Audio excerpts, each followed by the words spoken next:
Ya puji Tuhan Bapak Ibu Shalom. Yang ada bahkan di rumah saat ini menyaksikan live di Facebook. Saat ini Shalom, damai sejahtera Allah turun atas setiap kehidupan kita. Karena kita percaya Bapak Ibu, setiap kita saat ini berlindung di dalam naungan yang kuat yaitu Yesus Kristus Tuhan. Dan oleh karena itu kita mau mengucap syukur Bapak Ibu. Mengucap syukur di dalam segala hal, di dalam segala keadaan, kondisi yang kita alami. Kita percaya kita mau tetap mengucap syukur. Mari yang mau mengucap syukur sama-sama kita bangkit berdiri. Kita angkat pujian karena dengan Tuhan kita dapat berjalan dengan kekuatan yang kuat. Haleluya. Woo!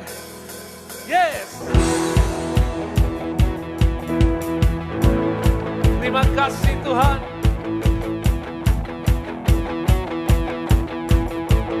Come on. Woo!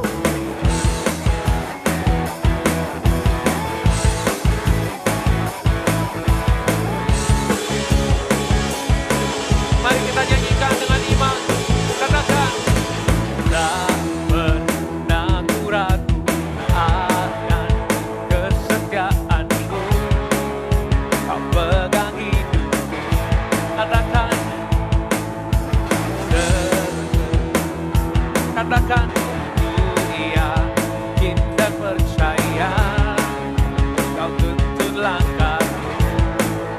Katakan, Yesus kau raja dalam hidup, kuasa daya selamanya. Come on, hanya kau Tuhan, sumber kekuatan, kuasamu tercurah bagiku senantiasa. Denganmu Tuhan kan berjalan dari kemuliaan sampai katakan haleluya. Terima kasih Tuhan.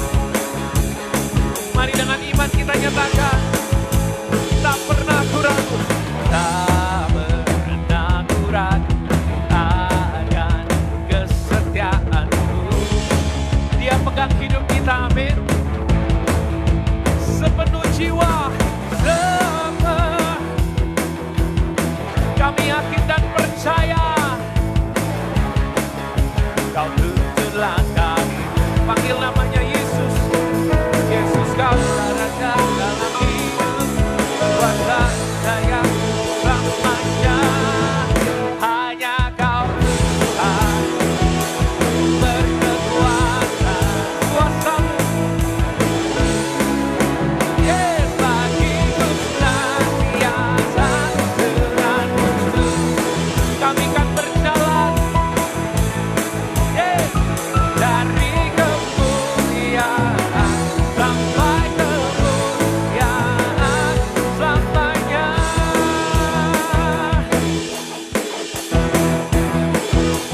Kami percaya kemuliaan demi kemuliaan telah kau berikan Tuhan.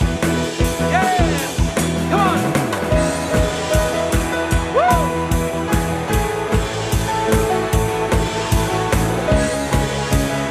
Mari Bapak Ibu panggil namanya Yesus. Yesus kau raja dalam hidup, kuasa daya selamanya. Yesus kau raja dalam hidup, kuasa daya. Come on. Nah, hanya kau Tuhan. Dia sumber kekuatan kita, amin. Kami sepakat Tuhan.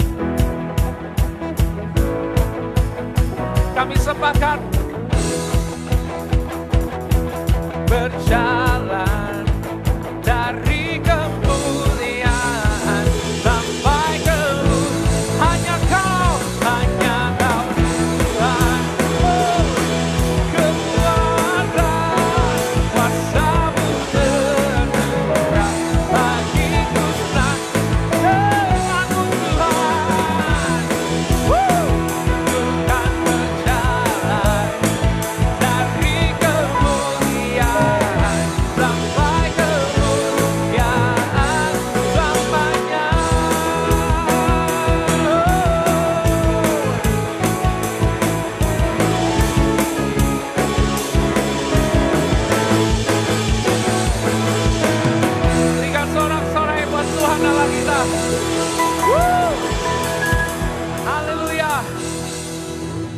Katakan hanya Kau Tuhan. Mari yakinkan setiap iman. Sumber kekuatan, kuasa-Mu tercurah bagiku senantiasa. Denganmu Tuhan, ku kan berjalan dari kemuliaan sampai kemuliaan. Oh, hanya Kau Tuhan berkekuatan, kuasa-Mu tercurah bagiku senang. Denganmu Tuhan, ku kan berjalan dari kemuliaan sampai kemuliaan selamanya.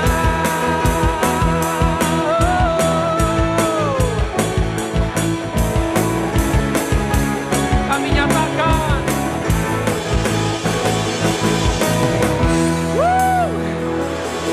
berikan sorak-sorai buat Tuhan Allah kita. Haleluya.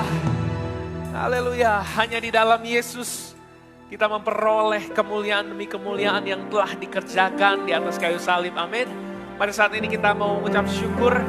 Tuhan yang dahsyat hadir di tengah kita. Bahkan Tuhan yang dahsyat memberikan Roh Kudus-Nya 2000 tahun yang lalu untuk tinggal di dalam setiap hidup kita, Bapak Ibu. Mari berdoa mengucap syukur. Bapak, saat ini kami mengucap syukur. Saat ini kami mau menikmati janji-Mu. Saat ini kami mau menikmati kebaikan-Mu. Bahkan kami deklarasikan setiap janji-janji-Mu, Tuhan. Kami tahu kami adalah anak. Hidup kami bukan hamba lagi, melainkan anak. Dan oleh karena itu kami mau menikmati kebaikan Bapa kami. Kami ucap syukur Tuhan. Kami bersyukur buat kebaikan. Mari ucapkan syukur kita lebih lagi. Terima kasih Tuhan. Kami mengucap syukur. Sebab Engkau baik Yesus. Terima kasih Tuhan.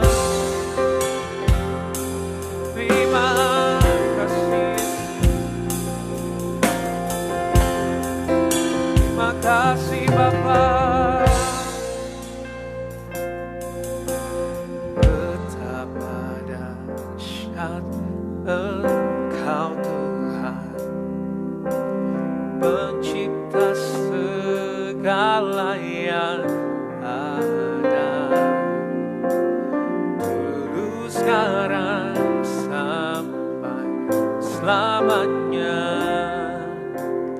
Hanya Engkau Tuhan.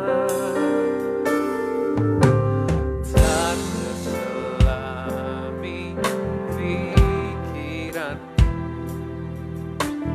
tak terukur panjang setiap. Dulu, sekarang, sampai selamanya. Hanya Engkau Tuhan.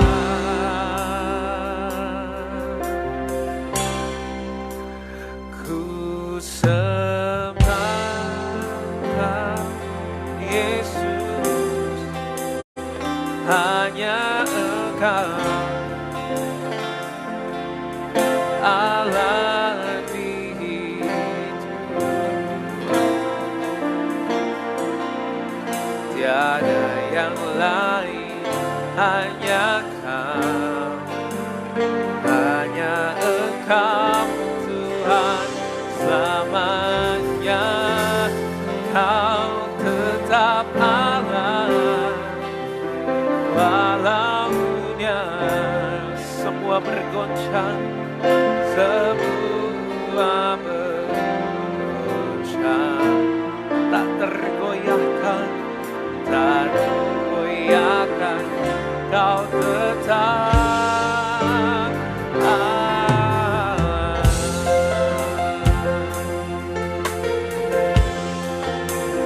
Katakan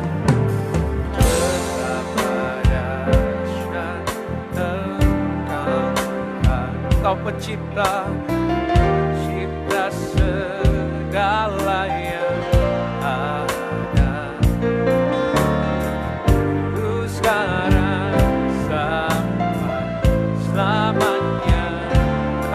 Engkau Tuhan. Amin. Tak terselami, tak terselami, tak terukur, panjang dahulu sekarang, lu sekarang sampai selamanya. Hanya Engkau, hanya Engkau Yesus. Sembah Engkau Yesus. Hanya Engkau, Kau Allah di hidup kami.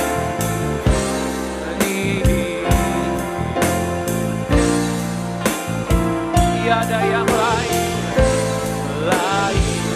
hanya Kau, hanya Engkau Tuhan selamanya. Kau tetap Allah, walau dunia semua bergoncang. Kami tahu Engkau Allah yang tak tergoncang.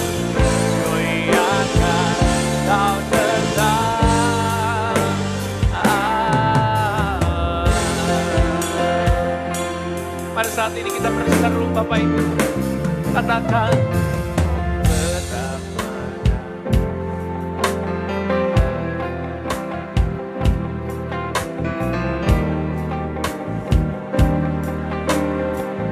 Amin.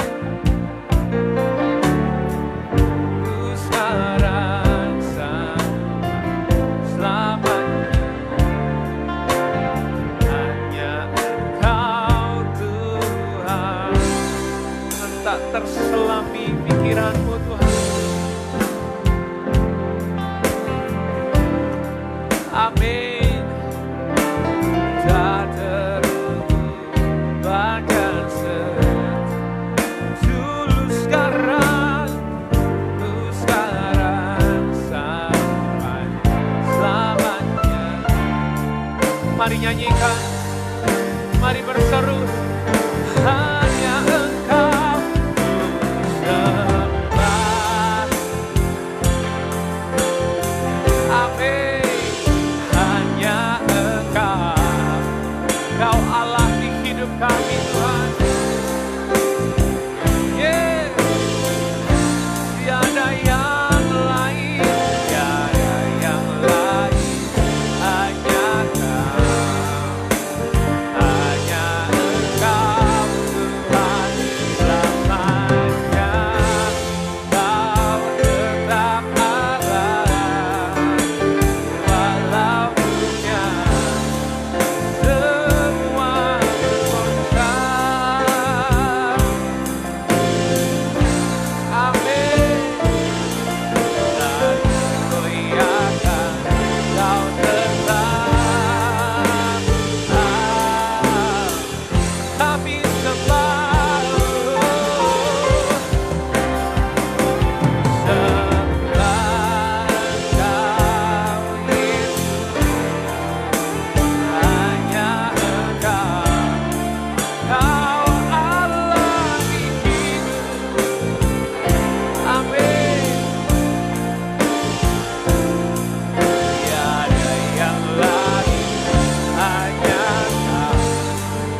dengan iman kami. Ku sembah Kau, hanya Engkau Allah di hidupku. Tiada yang lain, hanya Kau, hanya Engkau Tuhan selamanya. Kau tetap Allah, walau dunia semua berguncang, semua berguncang, tak tergoyahkan, tak tergoyahkan, Kau tetap. Mari nyanyikan lebih lagi. Ku sembah,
hanya Engkau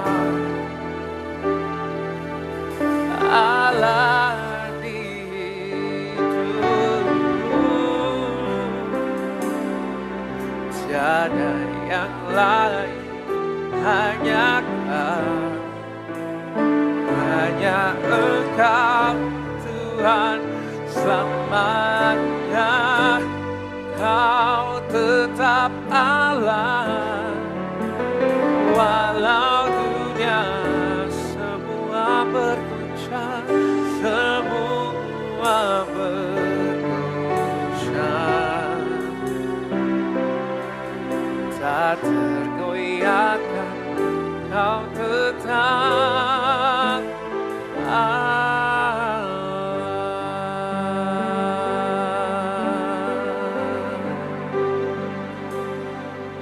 Beri kemuliaan dan hormat, ku angkat suara puji, ku agungkan nama, ku beri kemuliaan dan hormat, ku angkat suara. Mari Bapak Ibu saja katakan, sebab Kau kekuatan ajaib, tiada seperti Engkau. tiada seperti Engkau, sebab Kau besar, perbuatan ajaib, tiada seperti Engkau, tiada seperti Engkau. Kami nyatakan, ku beri kemuliaan, ku beri kemuliaan dan hormat dan ku angkat suara pujian, ku adukan nama, ku beri kemuliaan dan hormat. Kami angkat suara pujian kami Tuhan, dan kami sepakat, kami agungkan, sebab Kau besar, perbuatan-Mu ajaib, tiada seperti Engkau, tiada seperti Engkau, sebab Kau besar, perbuatan-Mu ajaib, tiada seperti Engkau, tiada seperti Engkau, sebab Kau besar, sebab Kau besar, perbuatan-Mu ajaib, tiada seperti Engkau, tiada seperti Engkau besar Tuhan, Engkau besar, tiada seperti Engkau, tiada seperti Engkau, sebab Kau besar, perbuatan-Mu ajaib, tiada seperti Engkau, tiada seperti Engkau, sebab perbuatan-Mu ajaib Tuhan, yes. Tiada seperti Engkau, sebab Kau besar, sebab Kau besar, perbuatan-Mu ajaib, tiada seperti Engkau, tiada seperti Engkau, perbuatan-Mu ajaib, tiada seperti Engkau, tiada seperti Engkau,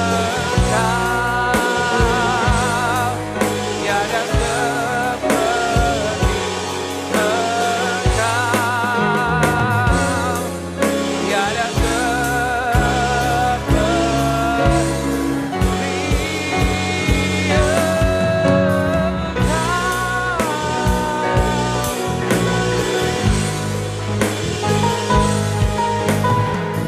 tiada seperti Engkau Tuhan,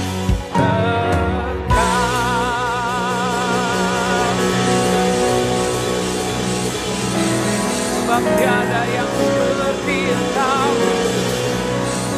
sebab tiada yang seperti Engkau, tiada yang seperti Engkau, tiada yang seperti-Mu Bapa,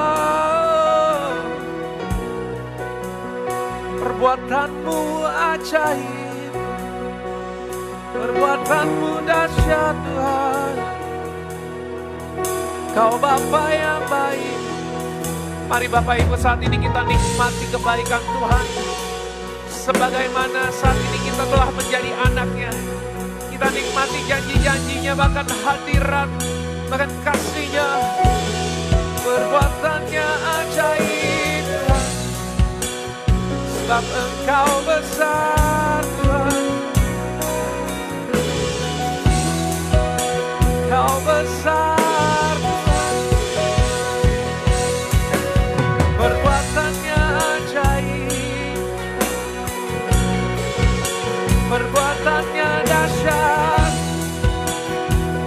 percaya dengan segenap iman. Perbuatannya ajaib, tiada yang mustahil baginya. Kami percaya, kami percaya,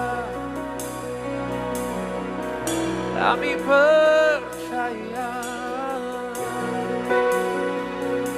kami percaya.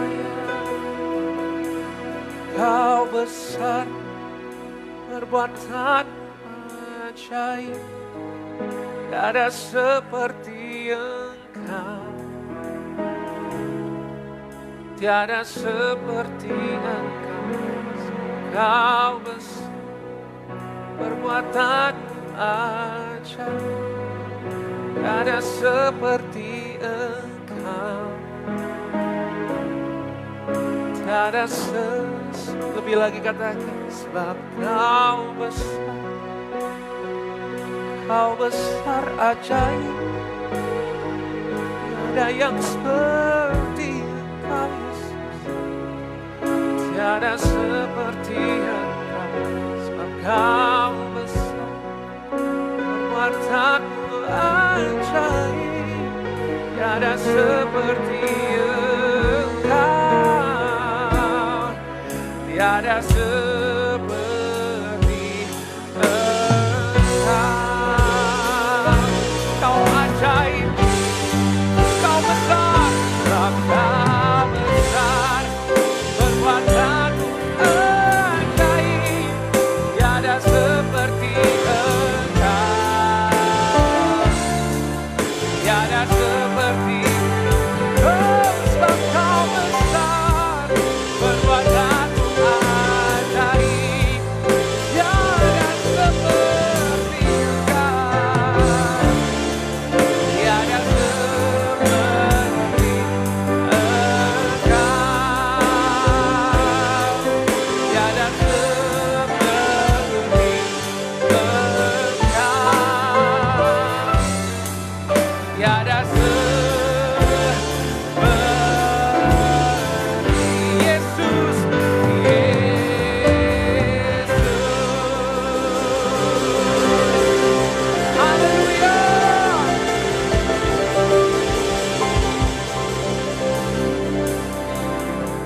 Kami percaya Tuhan, perbuatan Tuhan ajaib, dahulu, sekarang, bahkan sampai selama-lamanya Engkau besar. Dan saat ini kami sepakat Tuhan, kami percaya bahwa Engkau yang ajaib telah tinggal di dalam kami, yaitu Roh Kudus. Dan Roh Kudus yang memberikan roh kekuatan, roh bahkan damai, sejahtera itu melimpah di dalam kami. Roh Kudus membinasakan, bahkan menghilangkan setiap kekhawatiran kami. Roh Kudus saat ini memberikan setiap hati yang baru. Roh Kudus memberikan iman dan pengharapan yang baru. Saat ini kami mengucap syukur Tuhan, kami boleh memegahkan nama-Mu Tuhan. Karena kami percaya Tuhan, bukan karena kami Engkau bermegah, tetapi Tuhan, Engkau telah megah dari dulu Tuhan sampai sekarang Tuhan. Dan selamanya Engkau Allah yang megah Tuhan. Engkau Allah yang luar biasa. Dan saat ini kami mengucap syukur di dalam kemegahan-Mu, di dalam setiap kebesaran-Mu Tuhan. Bahkan keajaiban kuasa-Mu Tuhan. Terima kasih Bapa, kami mengucap syukur. Kau sangat baik, Kau sungguh baik, teramat baik.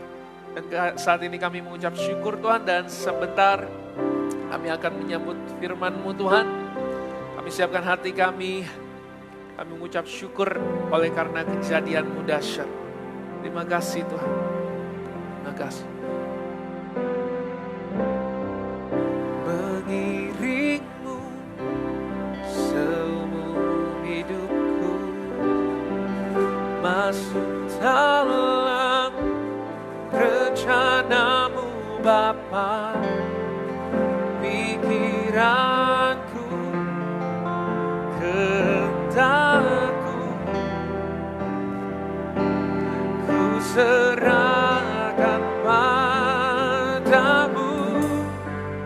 Harapanku hanya di dalam-Mu.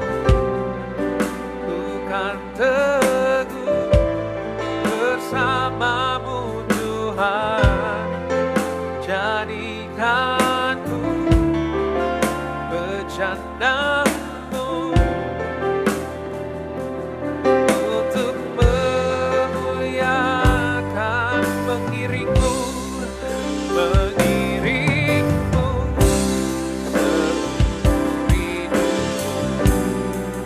masuk dalam rencanamu Bapa.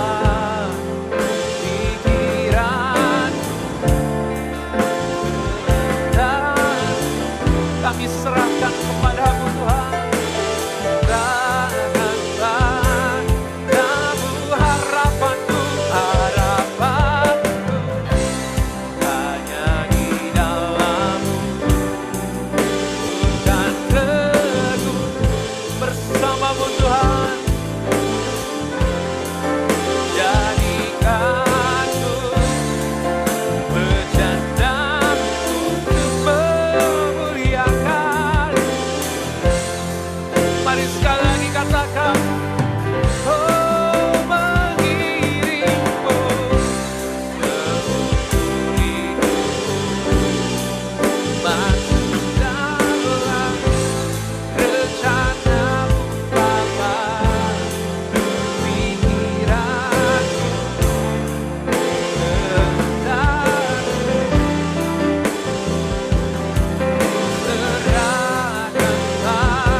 padamu harapanku, hanya di dalam-Mu, dan teguh bersama-Mu Bapa. Jadikanku bercandamu untuk memuliakan. Jadikanku bercandamu, katakan jadikanku, jadikanku bercandamu, jadikanku bercandamu untuk memuliakan.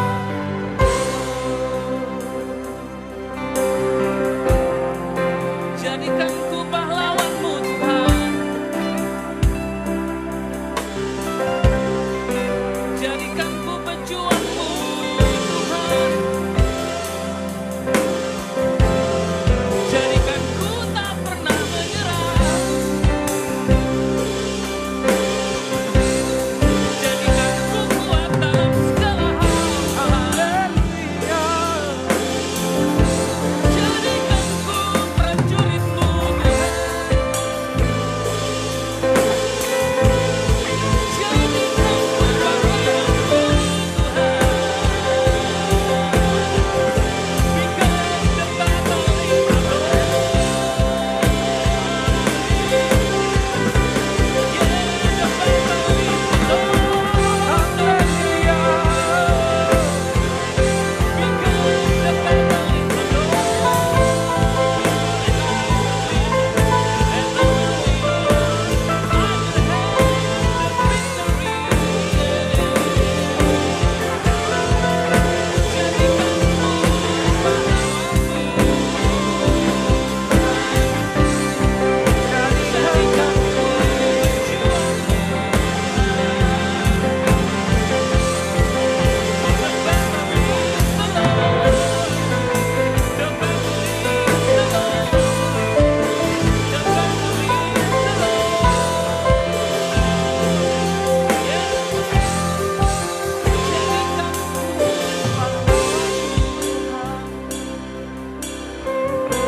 pilih.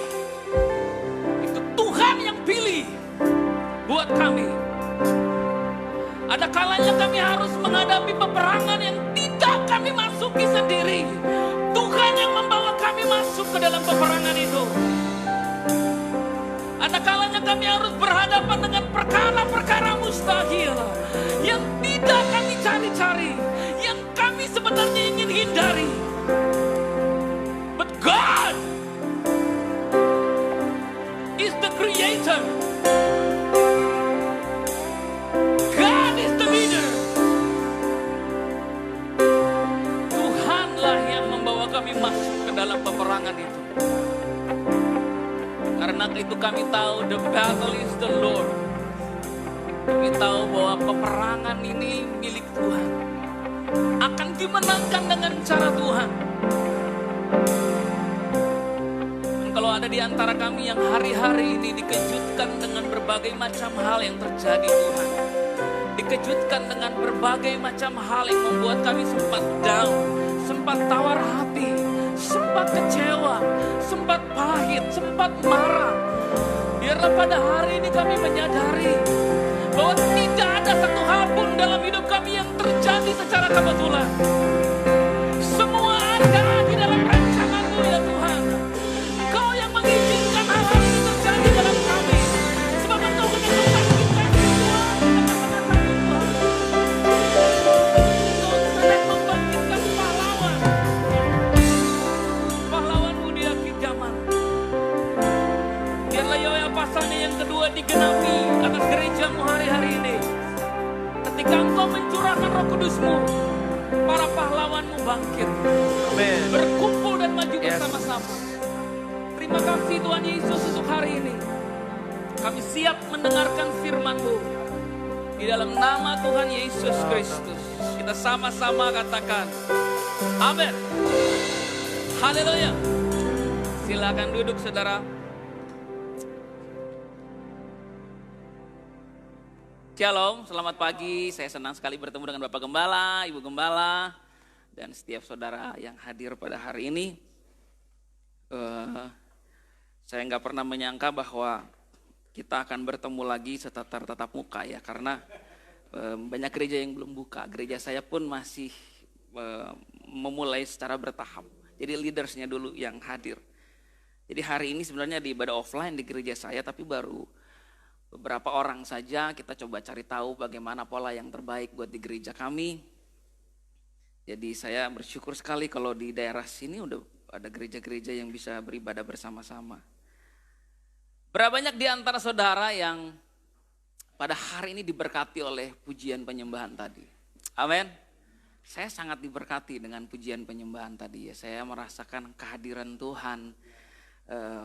Dan itu bagi saya penting, apalagi kalau kita sedang melewati masa-masa seperti ini.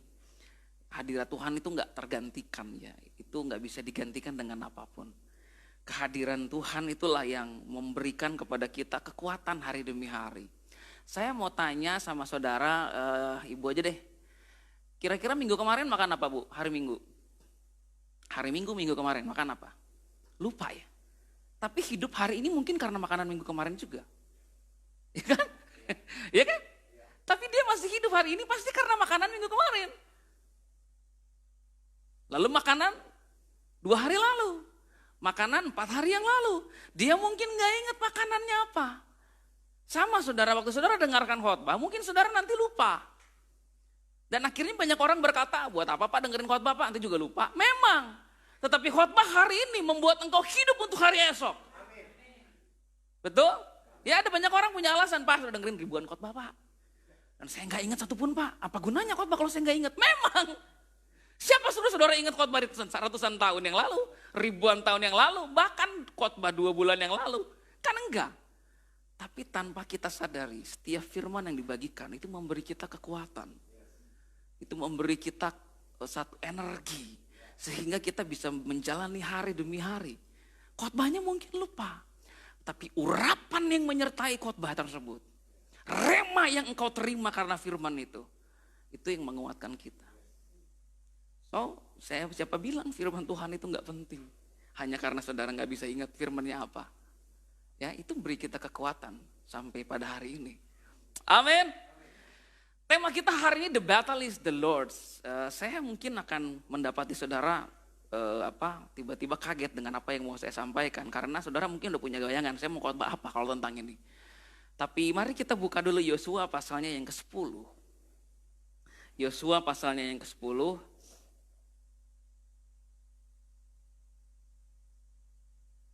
Waktu TPOG Yabes. Shalom Pak, saya dari TPOG Yabes. Jadi saya kasih nama TPOG Yabes karena saya nggak tahu siapa yang WhatsApp saya. Ya, jadi waktu saya di WhatsApp ditanya temanya apa, saya waktu nggak nyiapin tema, saudara. Saya cuma siapin diri saya aja untuk firman Tuhan hari ini. Tapi tiba-tiba muncul dalam pikiran the battle is the Lord. Jadi saya langsung balas the battle is the Lord. Ayatnya di mana itu ya? Jadi saya cari ayatnya. Dan bagi saya ini konyol ya saudara ya, karena saya berasa karena ya itu lucu aja buat saya sih, unik aja pengalaman kayak gitu. Tapi mari kita buka Yosua pasal 10 dan saya ingin bacakan dulu buat saudara bisa simak baik-baik. Ayat 1 Yosua 10 ayat 1, setelah terdengar oleh Adoni-Zedek, Raja Yerusalem bahwa Yosua telah merebut Ai dan telah menumpasnya seperti yang dilakukannya terhadap Yeriko dan terhadap rajanya, demikianlah juga dilakukannya terhadap Ai dan terhadap rajanya. Dan bahwa penduduk kota Gibeon telah mengadakan ikatan persahabatan dengan orang Israel dan diam di tengah-tengah mereka. Maka sangat takutlah orang, termasuk Adoni-Zedek Raja Yerusalem tadi. Sebab Gibeon itu kota yang besar, seperti salah satu kota kerajaan. Bahkan lebih besar dari Ai dan semua orangnya adalah pahlawan. Wow, bayangin dulu saudara, semua orangnya pahlawan. Berarti setiap orang yang tinggal di kota itu dilatih untuk siap dalam peperangan. Kalau bahasanya sekarang di Korea wajib militer. Tapi mereka akhirnya mengikat persahabatan dengan Israel. Sebab itu Adoni-Zedek Raja Yerusalem menyuruh orang, ya pembawa pesan kepada Hoham Raja Hebron, Piream Raja Yarmut, Yafia Raja Lakis dan Debir Raja Eglon. Dan mengatakan begini, datanglah kepadaku. Mari kita bentuk satu koalisi. Bantu aku supaya kita menggempur Gibeon. Karena telah mengadakan ikatan persahabatan dengan Yosua dan orang Israel. Lalu kelima raja orang Amori itu berkumpul dan bergerak maju. Raja Yerusalem, Raja Hebron, Raja Yarmut, Raja Lakis, Raja Eglon, ada 5 raja. Mereka beserta seluruh tentara mereka. Jadi kalau satu orang raja tentaranya 1.000 berarti 5.000 orang. Mereka berkemah mengepung Gibeon dan berperang melawannya. Lalu orang-orang Gibeon itu menyuruh pembawa pesan lagi kepada Yosua ke tempat perkemahannya di Gilgal. Dan mengatakan, janganlah menarik tanganmu daripada hamba-hambamu ini. Datanglah dengan segera kepada kami, lepaskanlah kami dan bantulah kami. Sebab semua raja orang Amori yang diam di pegunungan telah bergabung melawan kami. Lalu Yosua bergerak maju dari Gilgal, dia dan seluruh tentara yang bersama-sama dengan dia. Semuanya pahlawan-pahlawan yang gagah perkasa. Berfirmanlah Tuhan kepada Yosua, janganlah takut kepada mereka. Sebab aku menyerahkan mereka kepadamu. Tidak seorang pun dari mereka yang akan dapat bertahan menghadapi engkau. Lalu Yosua menyerang mereka dengan tiba-tiba. Kenapa? Karena semalam-malaman mereka bergerak maju dari Gilgal. Nah ini saudara, semalam-malaman ini dibayangkan mereka harus mendaki pergunungan itu kurang lebih 1 kilometer. Jadi berat sekali perjalanan mereka untuk semalam-malaman melakukan serangan tiba-tiba.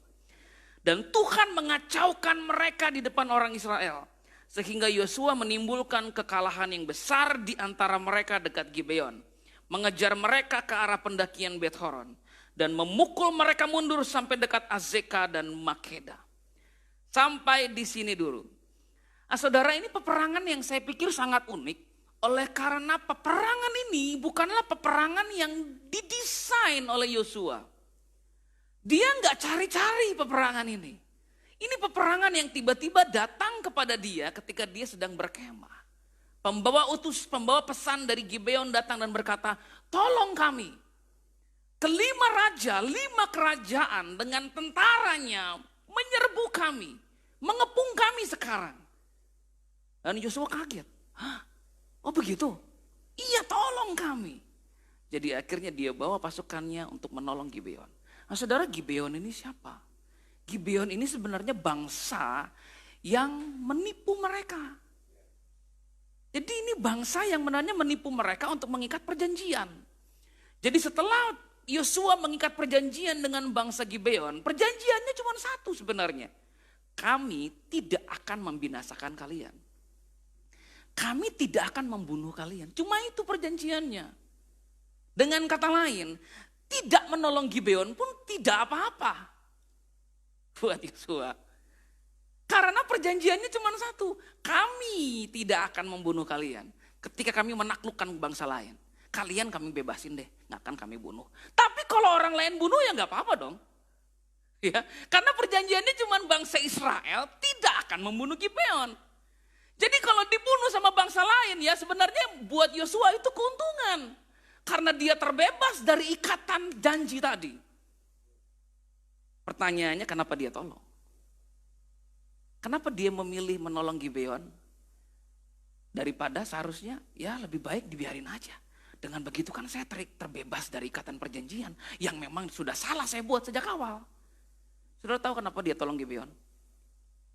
Saya sebut the culture of honor.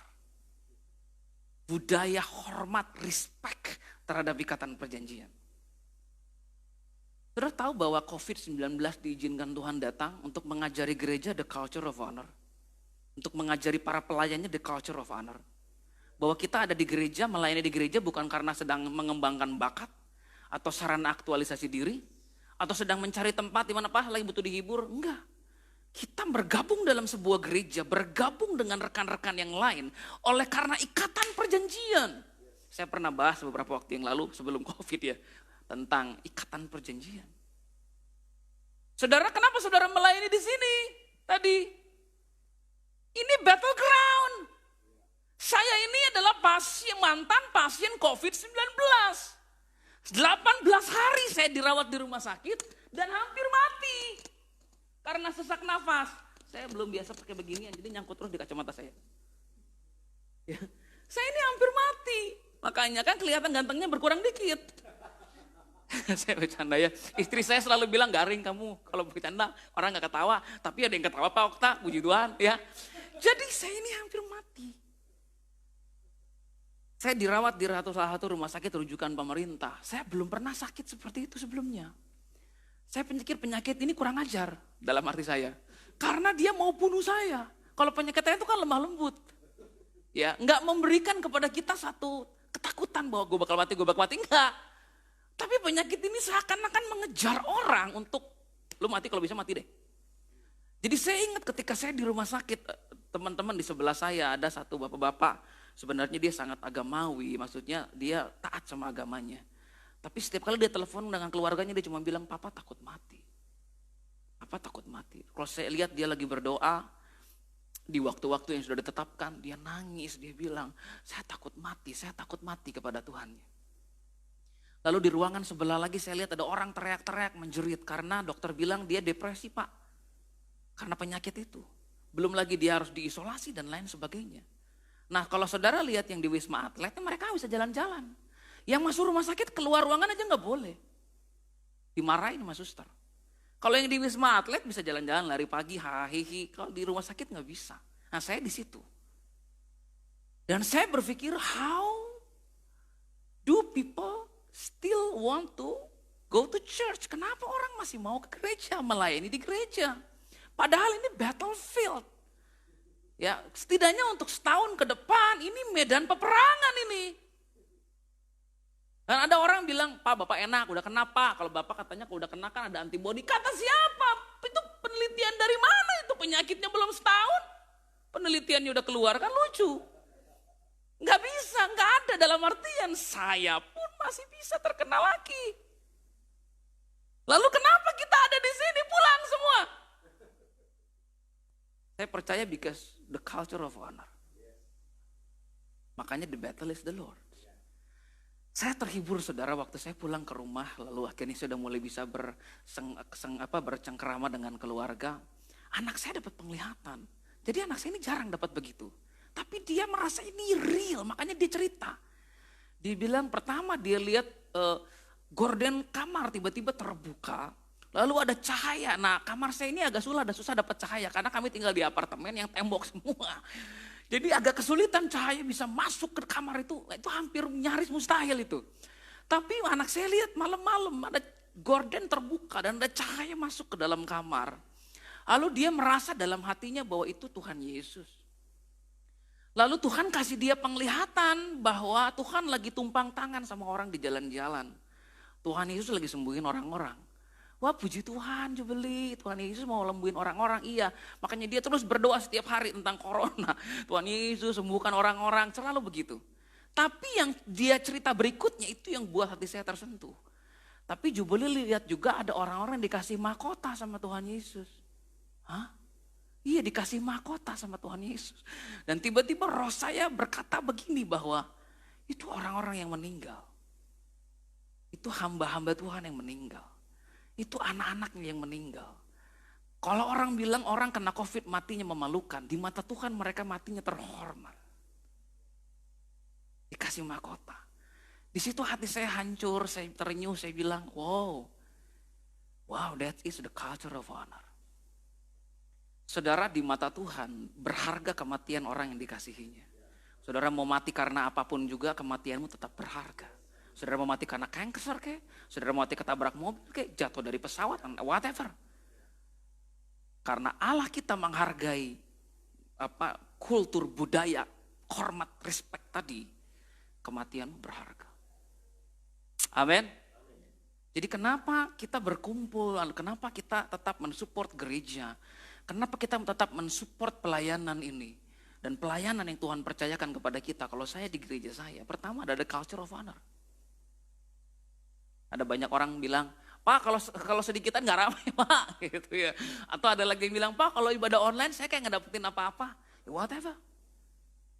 Karena Tuhan lagi mengajari gerejanya untuk dewasa, untuk gak lagi sekedar memandang gereja sebagai tempat di mana apa yang bisa saya dapatkan dari situ. Tapi tentang apa yang bisa saya hargai dari gereja itu. Dari pelayanan itu. Ikatan perjanjian. Jadi akhirnya saudara, kalau saudara tadi baca, langkah Yosua ini agak unik. Karena ketika pembawa pesan dari Gibeon datang sama Yosua, ayat 7 berkata begini, lalu Yosua bergerak maju dari Gilgal bersama para pahlawan yang gagah perkasa. Berfirmanlah Tuhan kepada Yosua, saya mau tanya, yang duluan mana? Yosua bergerak dulu apa firmannya datang dulu? Yosua bergerak dulu. Yosua bergerak maju, lalu berfirmanlah Tuhan. Ada kalanya kita harus melangkah dulu, baru dia mau bicara. Ada kalanya kita harus bergerak dulu, baru dia mulai menyatakan ide-idenya. Ada satu orang dalam tim kami berkata, Pastor, waktu itu kita kan pernah bikin training profetik. Pastor bikin training profetiknya kok kayaknya kurang mantep ya. Kayaknya kok kurang mantep, kurang gimana gitu. Harusnya pembicaranya yang berbobot, bahasanya yang berbobot. Lalu akhirnya saya bilang sama tim itu, saya bilang begini. Kita mulai aja dulu. Kita jalanin aja dulu. Kita lihat bagaimana nanti. Karena kalau kita nggak pernah mulai, kita nggak pernah tahu. Kalau kita nggak pernah melangkah, Tuhan nggak akan pernah kasih tahu sama kita apa yang harus kita lakukan. Strategi apa yang bisa kita buat, ide-ide apa yang muncul. Saudara, terkadang saudara harus melangkah lebih dulu. Saudara harus bergerak lebih dulu. Berdasarkan apa yang saudara rasa ini dari Tuhan. Jalani dulu. Melangkah masuk ke pertempuran dulu. Baru kita bisa tahu apa yang harus kita lakukan. Makanya saudaraku, seperti Yosua tadi, ketika dia melangkah, firman itu datang atas dia. Akhirnya Tuhan mulai kasih strategi. Dan akhirnya Tuhan mulai kasih janji bahwa kamu tidak akan dikalahkan oleh mereka. Nah saudara, ada beberapa hal yang saya catat ketika kita bicara tentang peperangan ini. Yang pertama adalah bahwa peperangan ini bukan peperangan yang dipilih oleh Yosua.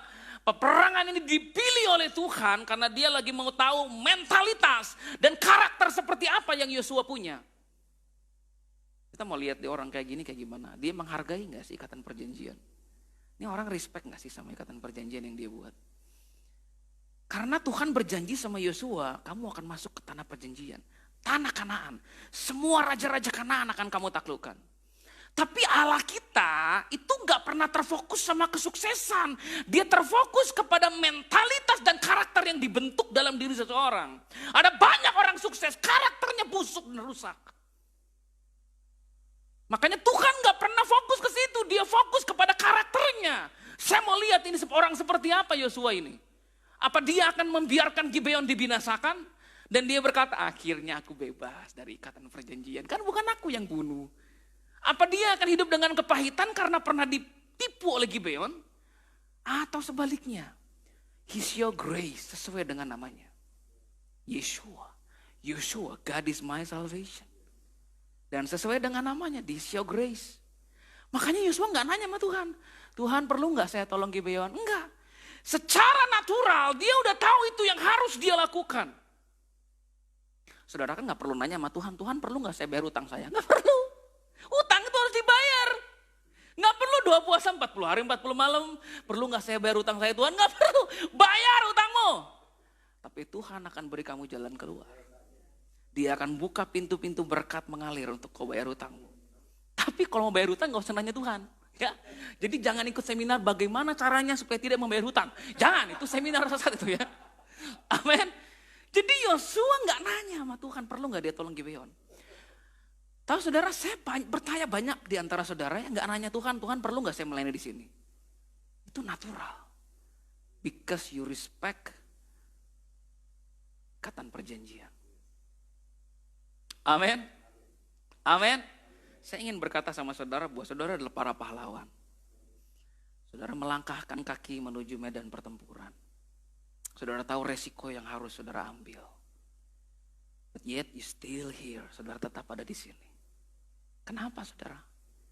Karena saya percaya ada sesuatu yang Tuhan kerjakan dalam hati saudara. Dan buat saudara yang ada di rumah, kenapa saudara masih menonton acara ini? Ya kok nonton, kayaknya lagi nonton sinetron. Kenapa saudara menyaksikan ibadah ini? Kenapa saudara ikut terlibat di ibadah ini? Karena sesuatu dalam hati saudara berkata, Tuhan kemarin-kemarin saya gak ngerti khotbahnya apa. Atau Tuhan kemarin-kemarin saya kayaknya gak terlalu diberkati. Tuhan yang sekarang pendetanya teriak-teriak terus. Tapi saudara tetap ada di situ, why? Karena culture of honor. Saudara pernah tahu saya suka duduk nontonin khotbah gereja saya. Padahal bagi saya, aduh khotbahnya gini banget ya gitu. Karena orang kalau khotbah orang itu susah. Apalagi yang direkam di rumah, itu lebih susah lagi. Karena ngomong sendiri, ketawa sendiri, ngebanyol sendiri. Kan dia kadang mikir orang gila apa saya gimana. Tapi kenapa saya ada di situ? Saya menghargai gereja saya menghargai ikatan perjanjian yang saya buat dengan mereka. Saya menghargai para pelayan yang muncul di ibadah. Dan hanya karena itu pun saya pasti diberkati Tuhan. Saudara tahu ketika Yosua menolong Gibeon, berkat demi berkat menyertai Yosua. Ada percepatan yang terjadi yang gak dia bayangkan sebelumnya. Nanti saudara akan lihat. Tapi saya mau bagikan beberapa hal. Yang pertama, peperangan ini sebenarnya gak seimbang. Dan hampir mustahil dimenangkan. Karena Yosua itu punya planning dan strategi menaklukkan satu demi satu. Ai, Yeriko. Ini 5 datang langsung. So ini, aduh kayaknya gak seimbang banget ini. Kayaknya ini mustahil. Jadi dia bisa pilih untuk mundur. Dan melakukan rancangannya sendiri, programnya sendiri. Tapi saya percaya bahwa Tuhan mengizinkan semua program gereja berantakan. Dan membawa gereja masuk kepada peperangan pada hari ini. Untuk mengajari gereja pentingnya mendengar suara Tuhan setiap hari. Dan mencari tahu strategi yang daripada Tuhan. Tuhan minggu depan harus gimana nih? Minggu depan lagi harus gimana nih? Minggu depan lagi harus gimana nih? Saudara pernah gak saudara hidup di masa dimana every day you have to ask the Lord, what should I do? Apakah benar keputusan ini Tuhan? Benar gak langkah yang harus saya ambil?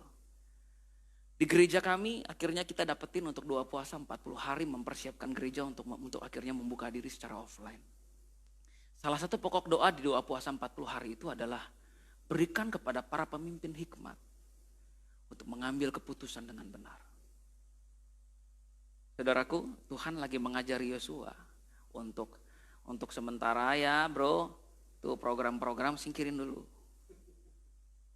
Naik ke loteng Yerusalem dan tanya Tuhan, apa selanjutnya? Karena masa COVID-19 ini masa di mana gereja itu bergeraknya. Kita nggak pernah tahu keputusan pemerintah nanti seperti apa lagi. Kita nggak tahu. Makanya kita belajar tanya Tuhan. Saudaraku, saudara nggak pernah tahu bahwa apa yang akan terjadi ke depan. Saudara berasa punya planning bahwa bisnis saya bakal begini Pak. Tiba-tiba terjadi perubahan dan saudara kaget. Tapi kita belajar untuk tanya Tuhan setiap hari. apa yang harus saya lakukan? Apa yang harus saya lakukan Tuhan? Amin. Yang kedua adalah peperangan ini bukan tentang menaklukkan tanah Kanaan, tapi menyelamatkan harga diri dan kehormatan Tuhan. Jadi ini bukan tentang diberkati, bukan ini tentang kehormatan Tuhan yang sedang Yosua perjuangkan. Kalau dia nggak tolong Gibeon, apa kata bangsa-bangsa lain nanti? Bangsa-bangsa lain akan bilang gitu, gini murahan sekali mentalitasnya.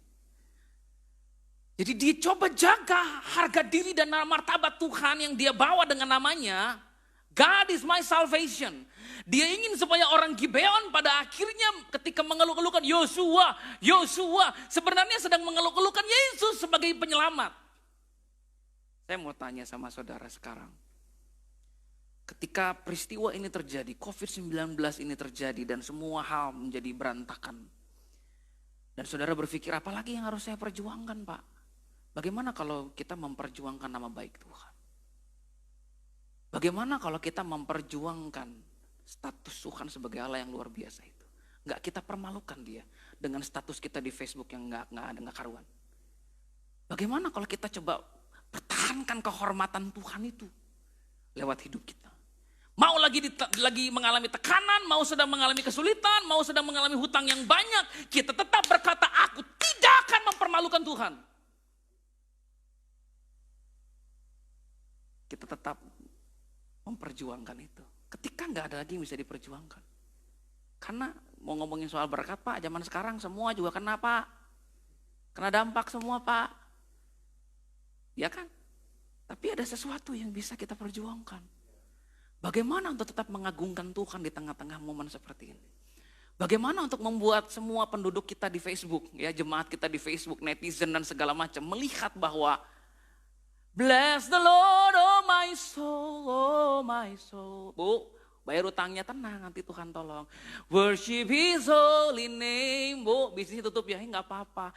Sing like never before. Suami dari rumah jangan ninggalin ya karena COVID ya. Ya, oh my soul, I worship your holy name. Kalau hidup kekristenan kita cuma sekedar diberkati, kayaknya rendah sekali.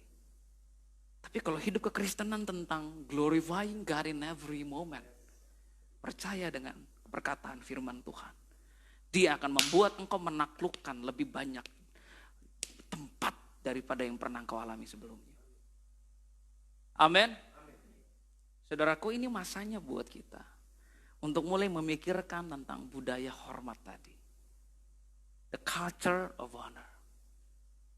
Ketika terjadi COVID-19, saya terkena dampak yang cukup luar biasa. Saya tanya sama Tuhan, apa yang harus saya lakukan Tuhan? Apa yang harus saya lakukan? Karena saya gak kemana-mana khotbah ini. Saya mau ngapain Tuhan? Tuhan bilang, kamu lakukan apa yang bisa kamu lakukan untuk menghargai saya. Ya akhirnya saudara lihat saya muncul setiap hari di Facebook. Ya, walaupun kadang gak tiap hari, 2 minggu, kadang 2 hari sekali. Saya muncul di Facebook, saya buka konten-konten video. Saya bisa buat apa saja untuk memberkati orang. Kenapa? Karena saya sedang menghargai Tuhan. Saya berkata, ini buat beginian kagak dibayar loh Tuhan. Kagak dapat PK loh saya bikin beginian. Tapi masa tentang itu rendah sekali pelayanan. Bener ya? Kan bener ya? Kan ini mah jujur-jujuran aja. Rendah sekali. Kalau kita akhirnya rajin ke gereja karena semua lagi lancar, terus akhirnya gak mau ke gereja karena lagi COVID, rendah sekali. Tapi kalau kita tetap show up, datang beribadah secara online atau langsung beribadah secara langsung, kita berkata begini, aku dipermalukan gak apa-apa, cuma manusia, Tuhanku gak boleh. Amin. Jangan biarkan orang dunia berkata tuh orang-orang Kristen tuh kena COVID semua bubar. Tuh lihat orang-orang Kristen kena COVID semua gak ibadah. Enggak. Mari kita tunjukkan kepada mereka bahwa aku cinta Yesus. Amin. Saya suka Daud dalam Mazmur 23, dia berkata begini. Tuhan adalah gembalaku, takkan kekurangan aku. Ya, ia membaringkan aku di padang yang berumput hijau. Ia menyegarkan jiwaku. Lalu dia bilang, ia menuntun aku di jalan yang benar oleh karena namanya. Sekalipun aku berjalan dalam lembah kekelaman. Wow, berarti jalan yang benar itu kadang lembah kelam. Gak selalu jalan yang benar itu lancar, mulus, semuanya happy. Kadang jalan yang benar yang Tuhan bawa kita adalah lembah kekelaman. Tanya kepada ibu gembala. Kenapa tanya sama ibu gembala? Karena istri gembala itu stresnya 2 kali lipat dari suaminya. Itu penelitian Pak, Barna Institute. Saya bukan kata saya, kata penelitian. Istri saya itu stres. Karena pelayanan suaminya, orang gak tahu aja. Ya, karena kita mengalami tekanan yang sama dengan suami, tapi bedanya gak bisa lakuin apa-apa, sedangkan suami bisa. Ya suami kan yang ngerjain semuanya. Tapi wanitanya itu, kalau suaminya diomongin, yang sakit hati siapa? Istrinya, suaminya biasa aja, tenang. Hidupku bukannya aku lagi. Iya emang hidup lu bukan lu lagi, tapi lu suami gua. Gitu. Paham ya maksud saya saudara ya? Emang begitu. Percaya deh, semua istri hamba Tuhan. Makanya kemarin istri saya, kalau gak salah sempat ikut apa enggak ya, seminar khusus istri hamba Tuhan. Membahas pergumulan istri dari pendeta, gembala dan lain sebagainya. Ikutan, biar tahu gimana itu sebenarnya rasanya itu. Amin. Jalan yang benar itu enggak selalu memang kelihatannya baik. Kadang lembah kekelaman adalah jalan yang benar. Tapi kalau kita tahu Tuhan yang bawa kita ke peperangan itu, kita tahu bahwa kemenangan ada di tangan Tuhan. Because the battle is the Lord. Amin. Saudara, respon Yosua dia bergerak maju, lalu Tuhan berfirman dan Tuhan berjanji memberikan kemenangan. Kita harus melangkah maju di hari-hari ini. Kita harus mulai mengambil satu tindakan iman. Kita harus tetap komitmen dengan apa yang sudah kita mulai. Kenapa? Karena kalau Tuhan berkata, kamu nanti ya 2 bulan lagi ada COVID loh. Semua berantakan. Kalau Tuhan tahu, kasih tahu kita lebih awal apa yang akan terjadi. Kita mungkin udah mundur sebelum dimulai. Tapi ketika Tuhan menyembunyikan sesuatu dari kita, itulah rencana Tuhan buat kita semua. Supaya apa? Supaya kita gak berjalan berdasarkan pengertian kita sendiri. Karena kita berkata terkutuklah orang yang mengandalkan dirinya sendiri. Amin. Lanjut, saya mau bahas nama raja-rajanya ya. Ini namanya konyol emang, jadi lucu. Kelima raja itu berkumpul, berkoalisi. Dan akhirnya mereka menyerang Gibeon. Yosua akhirnya membantu Gibeon keluar dari kesulitan dan pada akhirnya memenangkan peperangan. Nah saudaraku, 5 raja ini sebenarnya nama mereka punya arti yang unik. Jadi 5 raja menyerang, Yosua berhadapan dengan kemustahilan. 1 raja aja perangnya repot. Ini 5 raja entah gimana, Yosua bingung.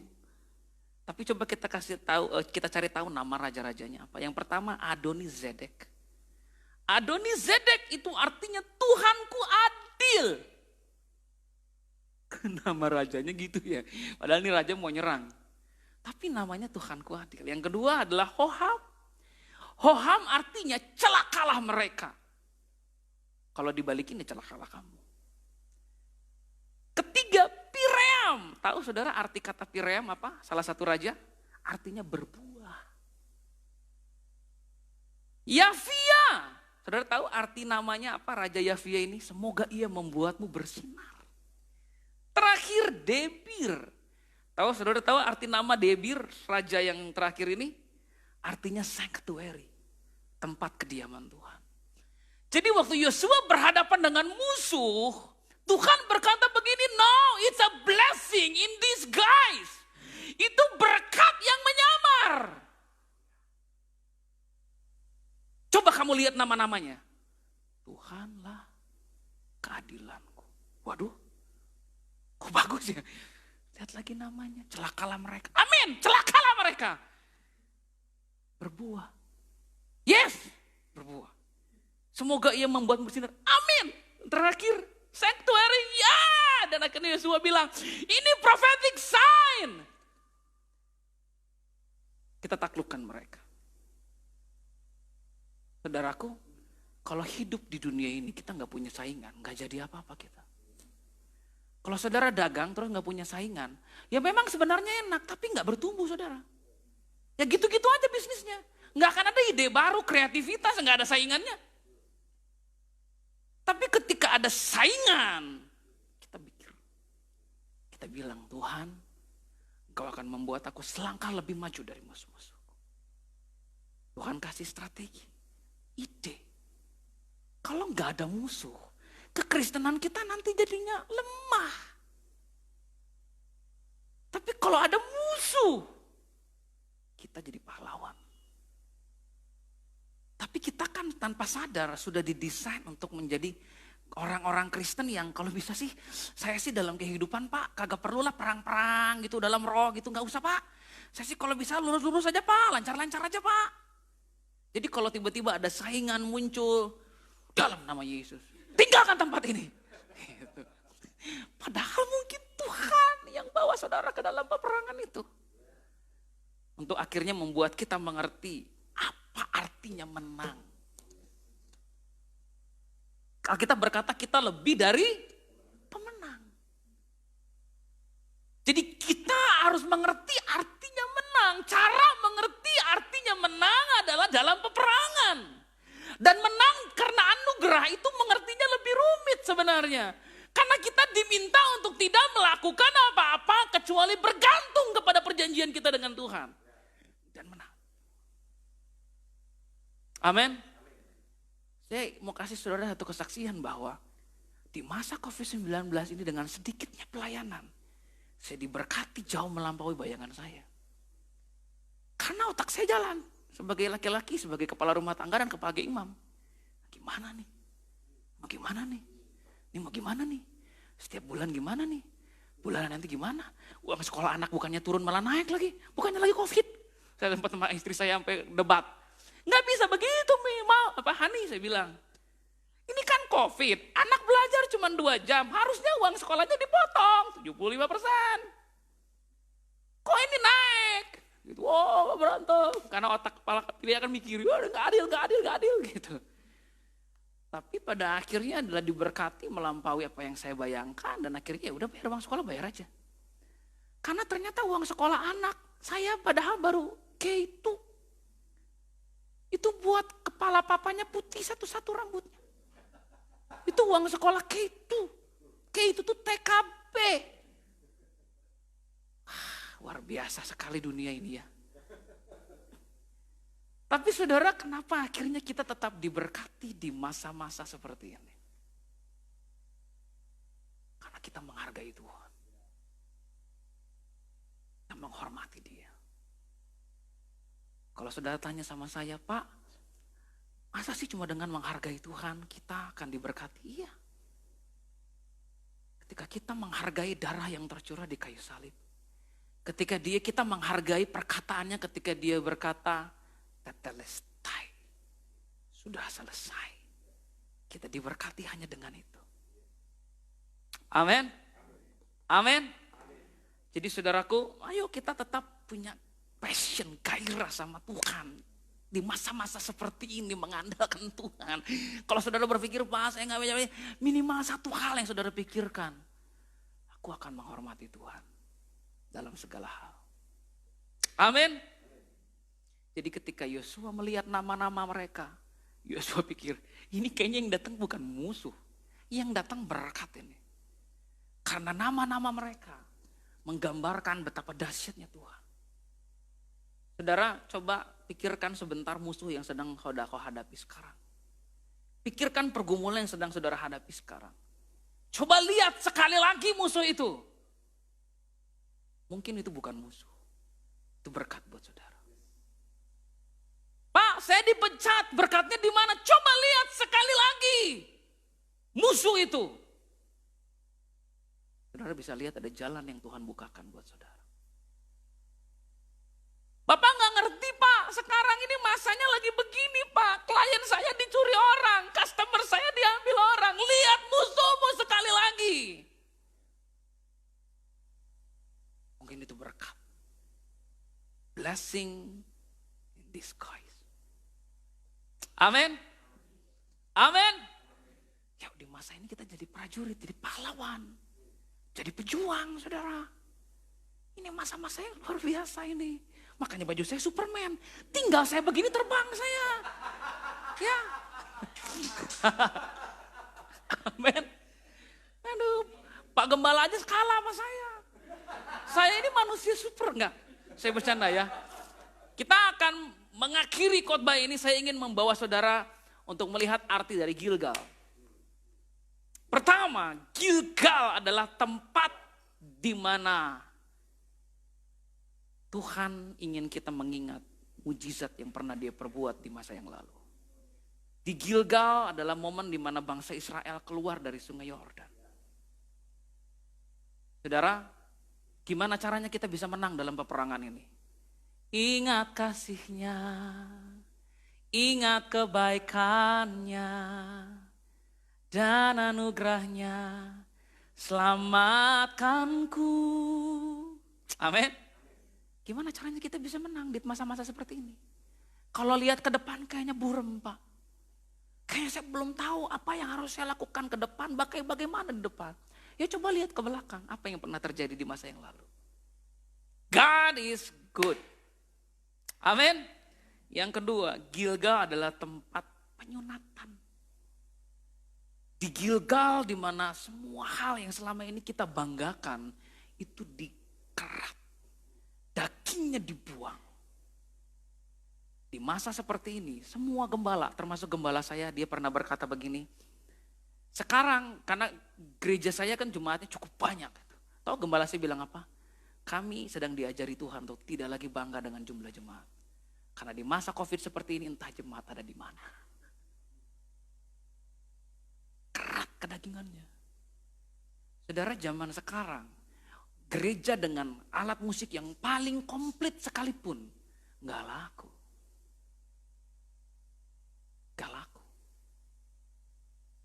Ini masa di mana Tuhan sedang memurnikan gereja dan memurnikan jemaatnya. Dan kalau kita jadi orang-orang yang mau dimurnikan, disunat oleh Tuhan, kita akan menjadi pemenang. Amin. Ketiga, Gilgal adalah tempat di mana rasa malu, aib diangkat, celaan disingkirkan. Saya percaya bahwa ketika kita berjalan dengan Tuhan, minta Tuhan memurnikan hidup kita di masa ini, Tuhan yang akan angkat aib itu dari hidup kita. Orang-orang yang selama ini ngomongin akan dibungkam mulutnya ketika mereka melihat perbuatan Tuhan yang ajaib. Kenapa? Karena kita gak pernah boleh lupa panggilan kita. Kamu dipanggil keluar untuk memberitakan perbuatan-perbuatan Tuhan yang besar. Yang telah memanggil kamu keluar dari kegelapan kepada terangnya yang ajaib. Amin. Saya pikir saya bakal dipermalukan di masa COVID ini. Aduh, hamba Tuhan, kasihan hamba Tuhan ini susah. Enggak. Puji Tuhan, saya kagak susah. Dia angkat celah dari hidup kita. Amin. Terakhir, Gilgal adalah tempat di mana mana berhenti. Dan bangsa Israel harus makan dari hasil tanah. Di masa COVID seperti ini, saudara, mungkin mana udah berhenti. Mana tuh yang muncul supernatural ya. Tapi bangsa Israel harus mulai makan dari hasil tanah. Dalam artian begini, ini masa-masa di mana Tuhan mau bawa kita ke musim yang baru. Ini masa di mana Tuhan hendak menunjukkan kepada kita caranya yang baru dalam memberkati kita. Ini musim di mana Tuhan tuh lagi mau kasih kita satu strategi yang baru. Jadi kalau mananya udah gak ada lagi, jangan panik. Tuhan kalau berkati saya tuh lewat gaji. Sekarang saya udah gak dapat gaji. Gimana dong Tuhan? Tuhan berkati saya tuh biasanya lewat ini undangan, gak ada undangan gimana? Tuhan biasa berkati saya lewat suami. Sekarang suami saya juga lagi gini. Gimana? Mana berhenti? Tapi Tuhan berkati bangsa ini dengan hasil tanah.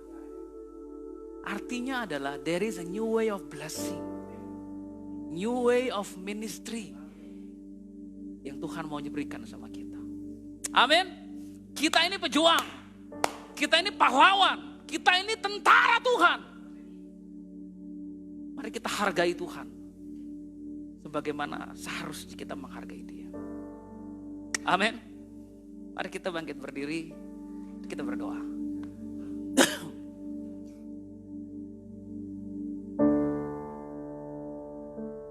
The battle is the Lord,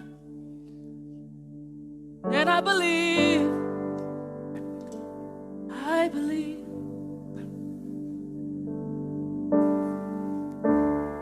It's not my choice anymore, but it's your will, oh Lord. Ya, peperangan ini adalah peperangan-Mu Tuhan. Engkau yang merancangnya bagiku.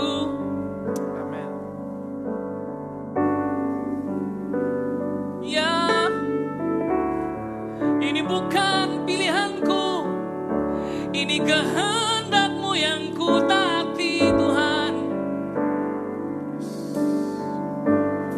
Dan ku percaya Engkau ada, Kau membela aku, Engkau kemenanganku Tuhan. Aku pahlawan-Mu, aku tentara-Mu, ini aku Tuhan. Hari ini kuatkan dan teguhkanlah hatimu. Biarlah yang lemah berkata, aku ini pahlawan. Biarlah orang-orang yang tawar hati dikuatkan kembali. Sebab Tuhanmu adalah Yehova Nissi. Allahmu adalah panci-panci kemenanganmu. Tegakkan kepalamu dan melangkah maju. Jangan takut dengan kegagalan. Sebab Tuhan berjalan bersama dengan engkau. Jangan gentar dengan musuh-musuh di sekelilingmu. Sebab engkau mewarisi tanah perjanjian itu.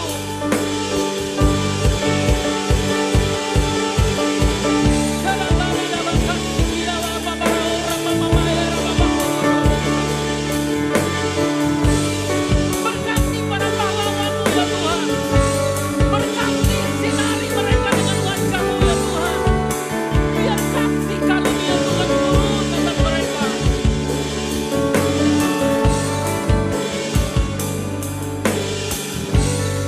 Di dalam nama Tuhan Yesus. Hari ini aku berdoa ya Bapa, sebelum mengakhiri firman Tuhan ini, lepaskan penghiburan atas umat-Mu. Biar penghiburan itu menguatkan kami. Lepaskan kasih karunia-Mu atas kami, agar kami dapat melakukan hal-hal yang sepertinya mustahil dan menghadapi musuh-musuh yang sepertinya sulit untuk kami taklukkan. Bahwa kami melihat seperti yang Kau melihat, bahwa ada berkat yang sedang menyamar. Beri kami kepekaan ya Tuhan, untuk dapat melihat semua itu.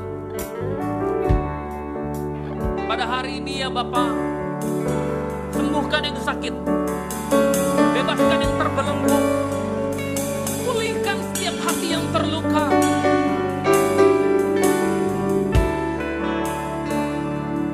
Kuatkan lutut yang goyah.